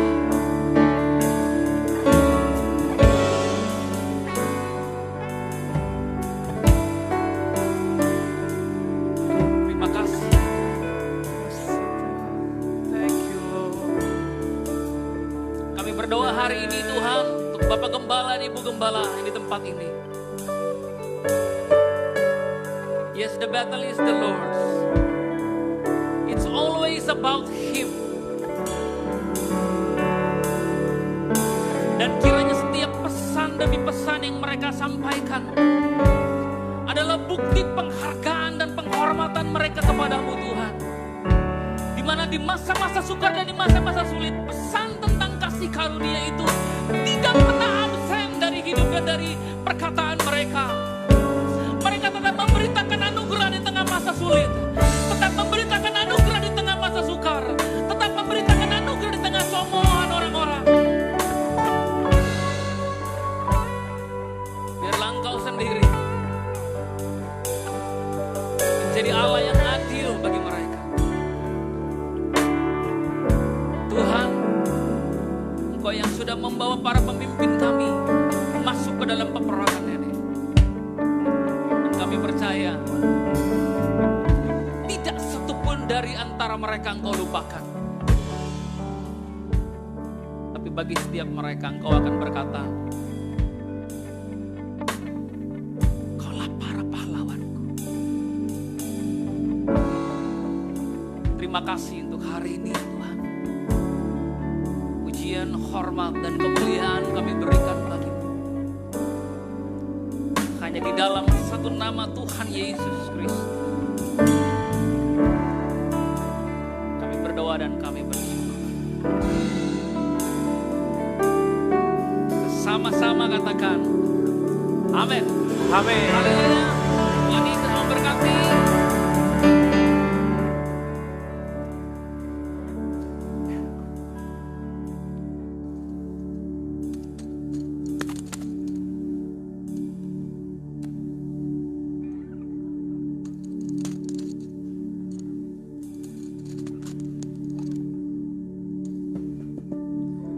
Tanpa mengurangi rasa hormat, jemaat persilakan duduk. Kita akan masuk perjamuan kudus. Mari kita siapkan roti dan anggur. Kita akan mengucap syukur. Kami mengucap syukur Bapa untuk gandum, anggur dan minyak yang selalu tersedia di dalam kehidupan kami.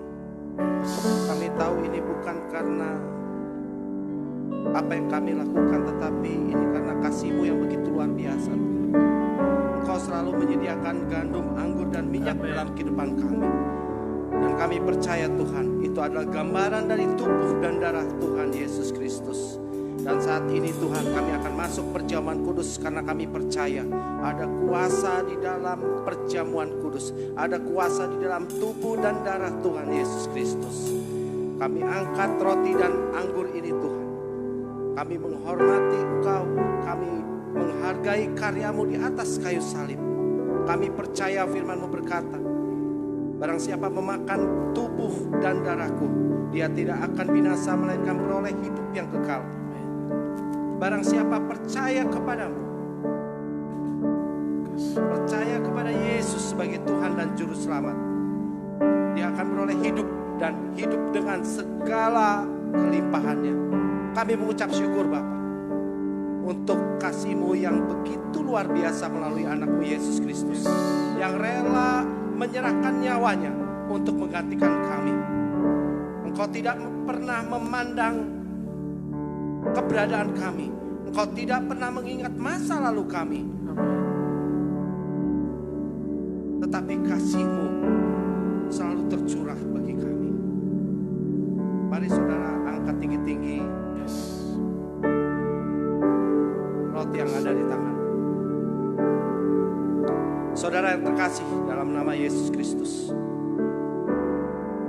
saat ini engkau tidak memegang, tidak mengangkat roti, tetapi engkau sedang mengangkat tubuh Tuhan Yesus Kristus yang tercurah 2000 tahun yang lalu, yang diberikan kepada kita. Tubuhnya dihancurkan, diremukkan karena kasihnya kepada kita. Dia yang tidak menyayangkan anak yang tunggal yang dikasihinya untuk kita semua. Hari ini engkau akan memakan tubuh Tuhan Yesus Kristus. Saat engkau memakan tubuh Tuhan Yesus Kristus, percayalah apa yang telah Tuhan Yesus perbuat, selesaikan di atas kayu salib, itu menjadi bagian dalam hidupmu. Tubuhmu akan sehat, tubuhmu akan sempurna, tidak ada cacat. Bahkan tubuhmu merupakan tubuh kemuliaan.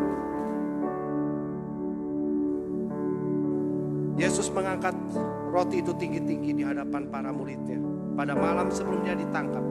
Kemudian dia memecah-mecahkannya. Dia berkata, inilah tubuhku. Ketika engkau memakan tubuh ini, engkau akan bersatu bersamaku. Saudara yang terkasih, percayakan saudara saat ini, engkau sedang mengangkat tubuh Tuhan Yesus yang dicurahkan 2000 tahun yang lalu. Jika engkau percaya, makanlah di dalam nama Tuhan Yesus Kristus.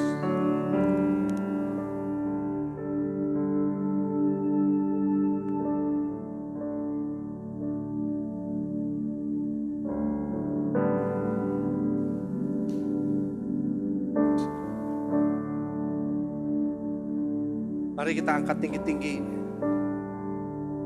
darah Tuhan Yesus Kristus. Ini adalah darah perjanjian yang baru. Lakukan ini untuk mengingat akan aku.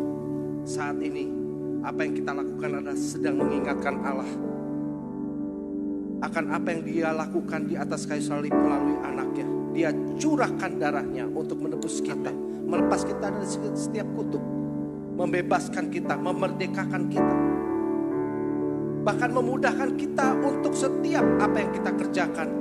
Karena darah yang pertama tercurah adalah darah bercampur peluh di Taman Getsemani.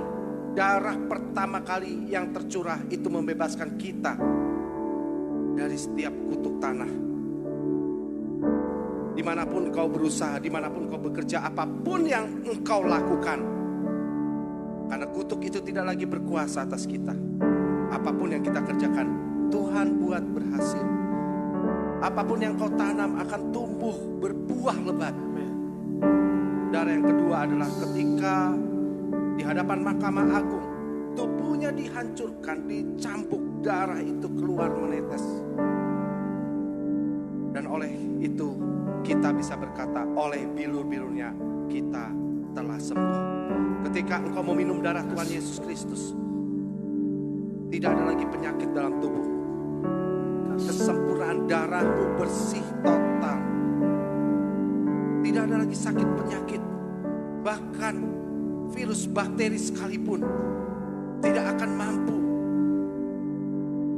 menyerang engkau. Darah terakhir tercurah di atas kayu salib itu menebus dosamu, sehingga engkau tidak lagi selalu mengingat akan masa lalumu, tetapi engkau adalah ciptaan baru. Yang lama sudah berlalu, yang baru sudah datang. Saudara yang terkasih, jika engkau percaya bahwa saat ini kau sedang meminum darah Tuhan Yesus Kristus, dan percaya apa yang telah selesai, apa yang telah ia perbuat di atas kayu salib telah menyelesaikan segala sesuatunya. Apapun saat ini penyakitmu, pergumulanmu, Tuhan sudah selesaikan. Minumlah di dalam nama Tuhan Yesus Kristus. Mari angkat suaramu, katakan terima kasih Yesus. Terima kasih Yesus. Kami mengucap syukur. Terima kasih Bapa. Kami mengucap syukur buat kuasa darah-Mu yang menebus setiap kami, yang menyembuhkan setiap hati kami yang kami bersyukur. Terima kasih. Naikkan syukur kami Tuhan. Angkat suaramu, ucapkan terima kasih. Bapa, Dia Bapa yang baik. terima kasih. Dia Allah yang baik. Haleluya, Kau baik. Kau baik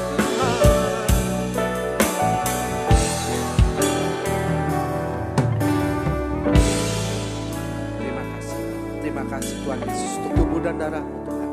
Saat ini kami percaya bahwa tubuh kami sudah dipulihkan. Hati kami sudah mengalami pembaharuan. Jiwa kami mengalami damai sejahtera dan sukacita. Tidak ada satupun yang merebut kami dari tangan-Mu. Bahkan sekalipun musuh-musuh kami tidak akan pernah bisa merebut kami dari tangan-Mu. Karena itu adalah janji Tuhan. Terima kasih Bapa. Terima kasih Tuhan Yesus. Terima kasih Roh Kudus. Saat ini saudara, mari kita akan memberikan persembahan. Saya akan bawa dalam doa.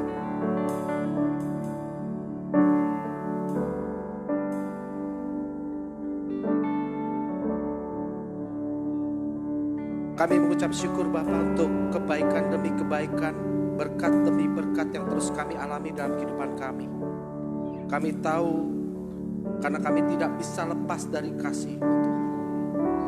Kasih-Mu lah yang memberikan kekuatan kepada kami. Kasih-Mu lah yang memerdekakan kami. Memberi kemampuan kepada kami untuk melakukan yang terbaik. Bukan karena kekuatan manusia kami datang membawa persembahan ini, tetapi karena kasih-Mu yang begitu luar biasa, yang memberikan kekuatan kepada kami. Kami ingin mengucap syukur Bapa dari hasil apa yang kami peroleh Tuhan. Kami tahu Tuhan, Engkau tidak melihat jumlah, tetapi Engkau melihat hati kami. Engkau lihat setiap hati yang membawa persembahan ini Tuhan. Aku berdoa Engkau terus memberkati mereka Tuhan, dengan berkat-berkat yang begitu luar biasa. Ajar mereka untuk terus mengucap syukur atas apa yang mereka peroleh dalam hidup mereka. Bukan karena jumlah yang mereka peroleh, tetapi biarlah semua karena mereka melihat kasih-Mu yang tidak pernah berkesudahan dalam kehidupan mereka. Dan saat ini Tuhan, aku percaya Tuhan, aku berdoa membawa semua yang membawa persembahan,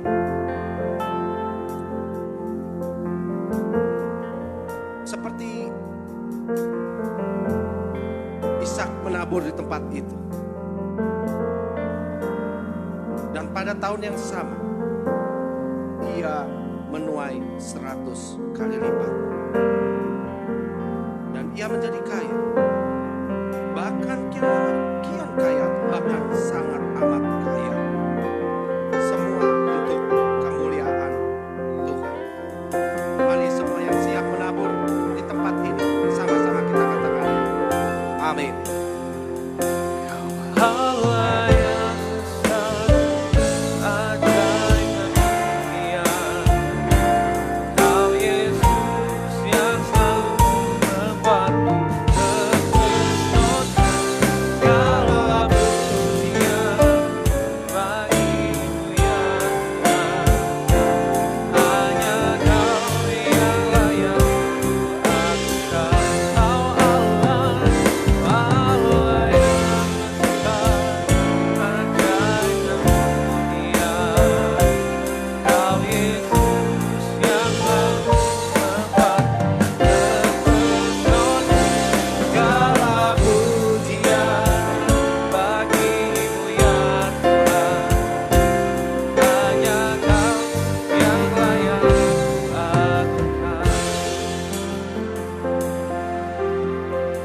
Sebelum kita masuk doa syafaat, sebelumnya saya mengucapkan terima kasih untuk Pastor Yosef Kelly.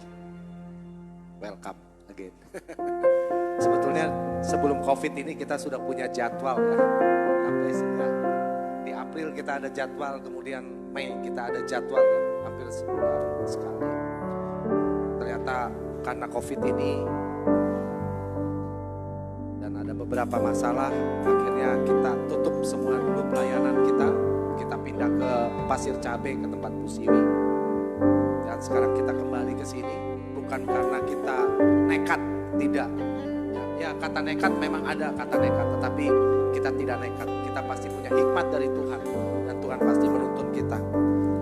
Terima kasih sebelumnya. Tuhan Yesus memberkati Bapak, keluarga, dimanapun berada. Tuhan pasti menyertai kehidupan Bapak. Pengumuman sebentar untuk kita memperkuat pengertian kita akan firman Allah.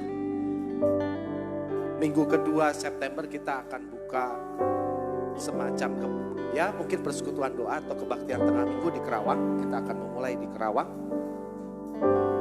dengan maksud supaya kita bisa terus setiap saat ada mengerti akan kebenaran firman Tuhan. Karena masa-masa begini gak mungkin kita hadapi hanya dengan apa yang kita miliki. Tadi sudah dikatakan, this is the battle. Ini perang iman. Sebenarnya perang iman. Ya.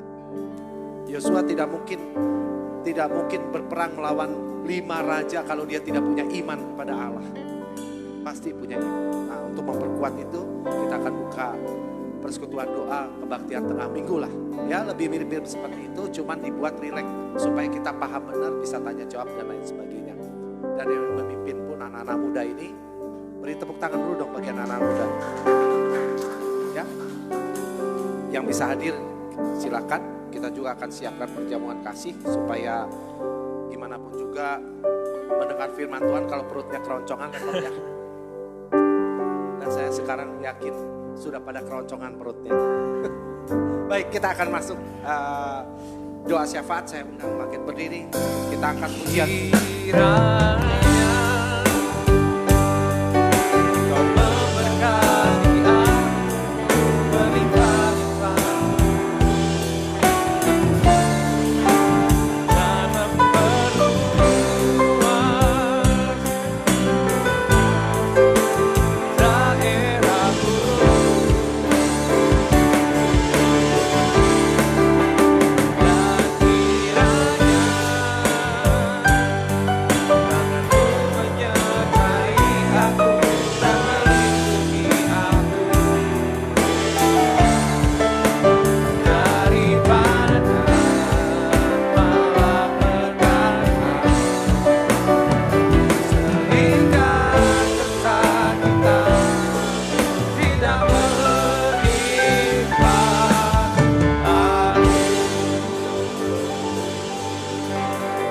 Kami mengucap syukur dan berterima kasih Bapa untuk ibadah sepanjang siang ini Tuhan.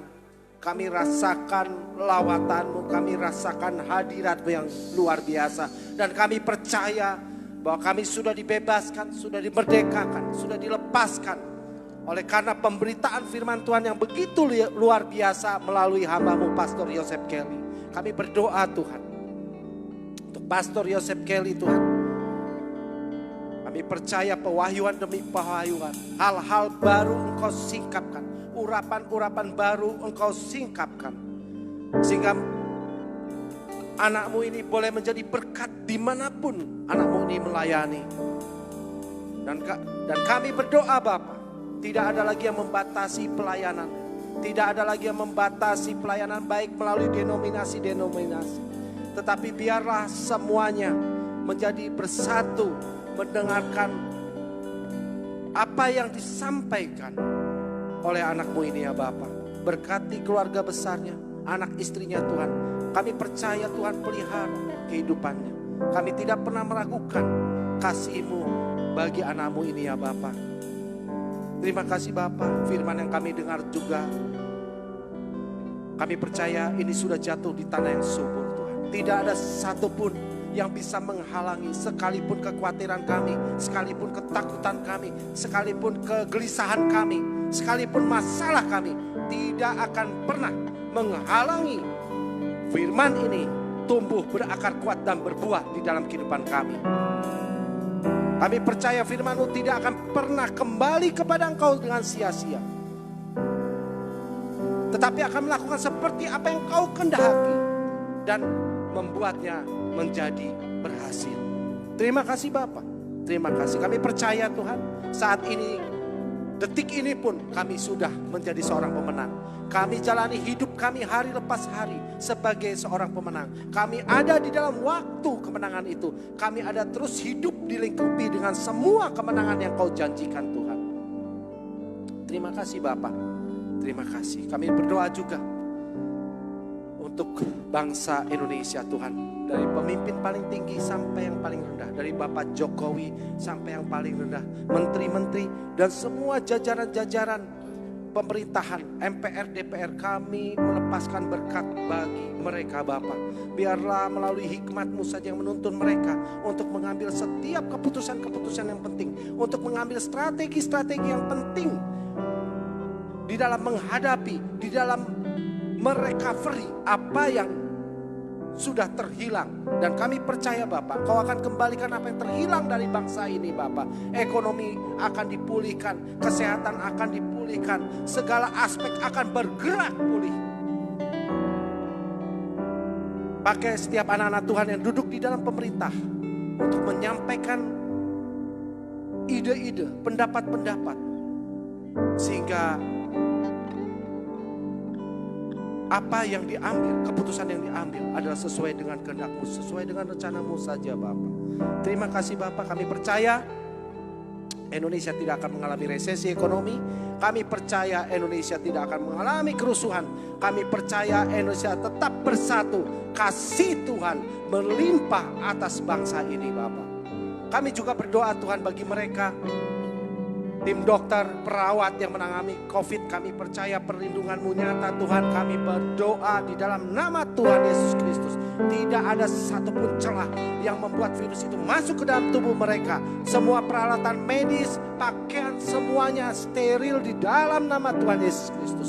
Begitu pula Bapak, kami mengurapi setiap rumah sakit yang menangani virus COVID ini Bapak. Pasien-pasien COVID semuanya Engkau cover dengan darah Yesus Kristus. Pasien-pasien yang ada di dalamnya melalui Roh Kudus yang tidak terbatas waktu dan ruang dan jarak. Kami berdoa Tuhan, Roh Kudus bekerja memberikan kekuatan kepada mereka untuk terus mereka tetap berharap kepada Allah. Tidak menjadi orang yang pesimis tetapi orang yang optimis. Mereka akan sembuh di dalam nama Tuhan Yesus Kristus. Juga kami berdoa Tuhan, biarlah wilayah Indonesia tidak ada lagi pergerakan virus COVID ini. Dari baik antar kota, antar desa, antar daerah, antar provinsi, antar pulau. Tidak ada perpindahan virus, semuanya stop di tempat di dalam nama Tuhan Yesus Kristus. Kami percaya Tuhan, rencana-Mu sangat indah atas Indonesia. Terima kasih Bapak. Aku berdoa juga untuk jemaat di tempat ini yang hadir maupun yang online Tuhan. Kami percaya perlindungan-Mu nyata atas mereka. Mereka sudah memiliki pohon kehidupan di dalam hidup mereka karena Yesus Kristus. Dan pohon kehidupan itu telah memberikan buah-buah. Dan mereka menikmati setiap buah yang dihasilkan oleh pohon kehidupan. Aku berdoa Tuhan, Roh Kudus yang ada di dalam diri mereka juga mengalirkan aliran-aliran air hidup.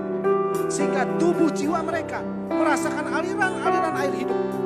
Mereka akan hidup penuh damai sejahtera. Mereka hidup penuh sukacita. Mereka juga adalah ranting-ranting yang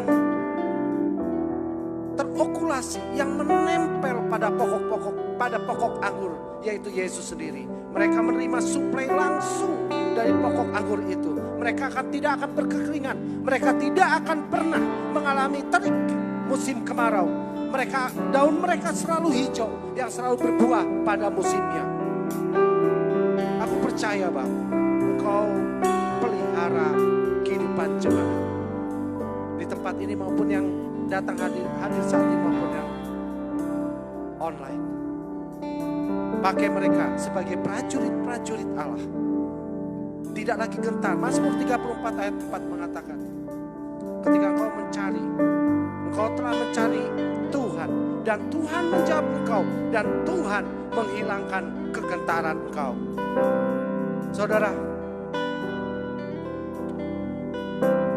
Tuhan sudah selesaikan semua di atas kayu salib. Jangan pernah gentar ketika engkau menjumpai masalah. Minta hikmat dari Tuhan. Ingat ikatan perjanjian engkau dengan Tuhan. Ingatkan terus Tuhan akan setiap janjinya.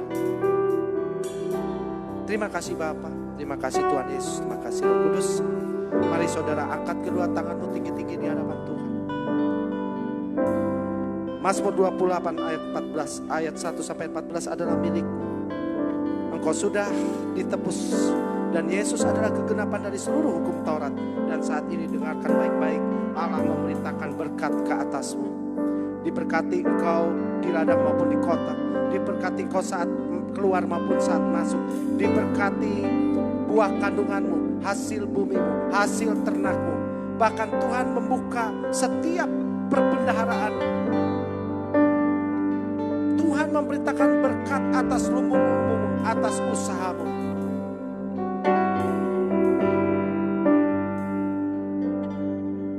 Sekalipun musuh bersatu jalan menyerang engkau, percayalah, bertujuh jalan mereka akan tercerai-berai. Engkau seperti pohon yang ditanam di tepi aliran air, yang merambatkan akar-akarnya sampai tepi batang air. Engkau tidak pernah mengalami terik musim kemarau. Daunmu selalu hijau, bahkan kau selalu berbuah pada musimnya. Dan apapun yang kau kerjakan, Tuhan buat berhasil. Tuhan memberkati dan melindungi engkau. Tuhan menyinari engkau dengan wajahnya dan memberikan engkau kasih karunia. Tuhan menghadapkan wajahnya kepadamu dan memberi engkau damai sejahtera. Kasih karunia dan damai sejahtera dari Allah Bapa di surga.